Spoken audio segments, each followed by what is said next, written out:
How to fix the error code monkey in Destiny 2. So the first thing that you need to do is check if this problem is on their end or on your end. So what we want to do is type in down detector, and in the down detector type in Destiny.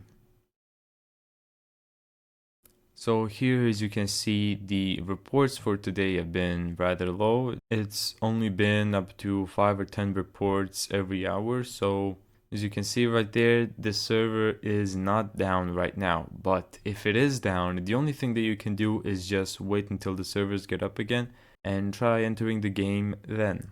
Now, if the servers are not down and the problem is on your end, make sure that you go to Steam, right click on Destiny 2, properties, installed files, and verify integrity of game files.